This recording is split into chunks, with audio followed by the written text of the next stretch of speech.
Let's move on to a different subject.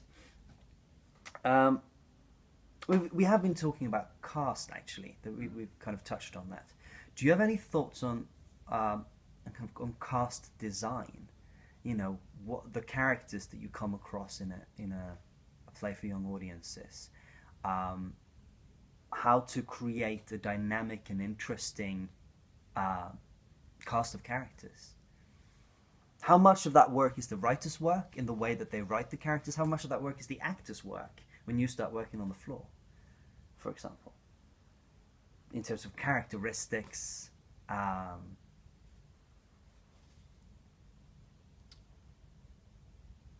I mean, you have to have them both. I mean, the writer writes the notes and we play them. And sometimes we can, I mean, a famous actor once said that in order to do a great performance, you need a great script. I do believe that. It's very hard to make gold out of stone or dirt.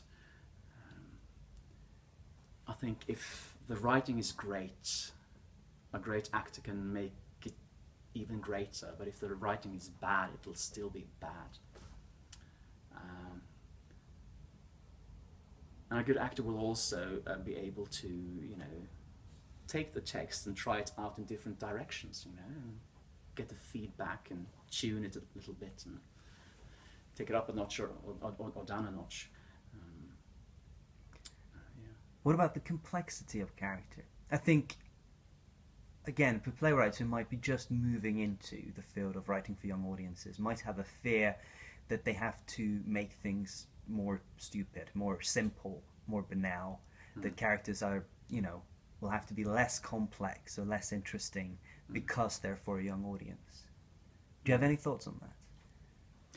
Well, it's interesting because, I mean, I do find children to be everything but simple. I mean, they are complex. But also, there's something, somebody said that you can't fool children. I think that's bullshit. You can manipulate any kind of audience if you really want to do that. I mean, but you can't bore, you know, the children audience.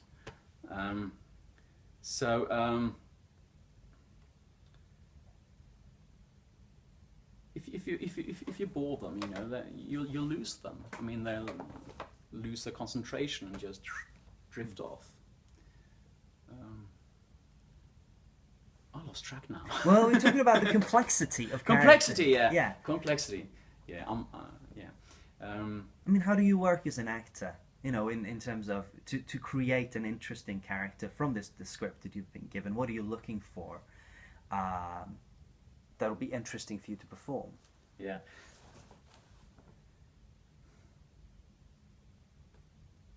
Well,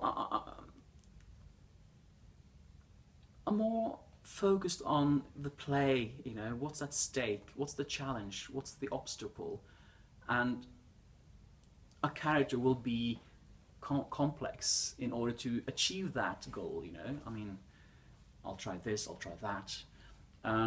So, and I also think that in children's theatre, I mean, the characters can be very complex, but in most cases you have a limitation when it comes to time. I mean, you don't have 3.5 hours to go from A to Z. You have 45 minutes to go from A to C. So it's important to, you know, do as a rock and roll band Kiss. Keep it simple, stupid. Do you, but you're not afraid that it's going to be banal?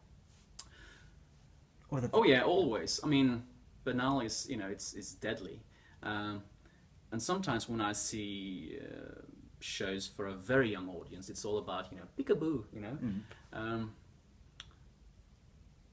But I think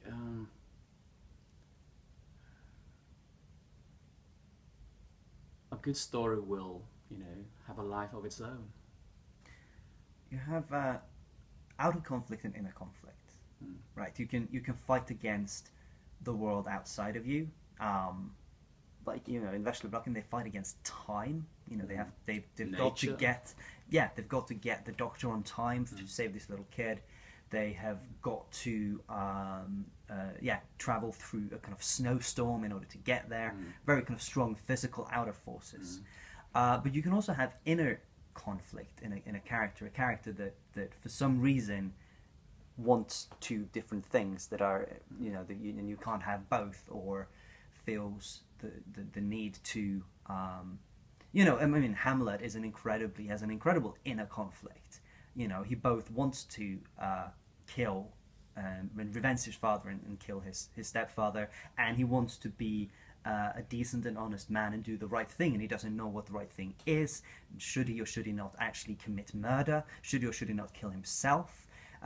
You know, this kind of inner complexity, the fight against yourself, does that have a place in characters for young audiences? Well, let's talk about Vesleblokken Yes. once more. Yeah. There is a conflict on that scale. For example, if we take the horse Vesleblokken into the snowstorm in order to get the doctor on time, hopefully, we might save the kid's life, but it's going to cost. And it does cost. I mean, the horse dies. I mean, he does sacrifice his life in order to save the child, his best friend. And I've spoken to so many kids after the show. I mean, they're so torn between, you know, like the horse or the kid. You know, we have to choose. We can't have them both. So that's a conflict. And I mean, we play that show down to age 6, and they're just there. And the struggle with that conflict. And I think they're still struggling. I'm struggling. I mean, so, but that's a show. I mean, both grown-ups and children struggle with that conflict and that choice which you have to make. And I think that's what's great about the show, that it does appeal to kids all ages. I mean, up to 100, you know. For some reason, you performed it down to 6 years. The kids who are younger than that, do they not grasp the conflict in that sense, or do they not have the attention span to follow?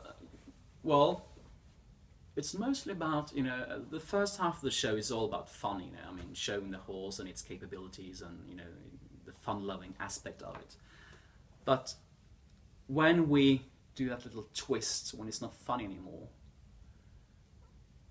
those young kids, you know, 4 or 5, they tend to be very uneasy, and it's like, oh, something is going on. I can't really express what it is, but it feels uncomfortable, and they start to fidget. And then, in order to save themselves, I think they just wander off.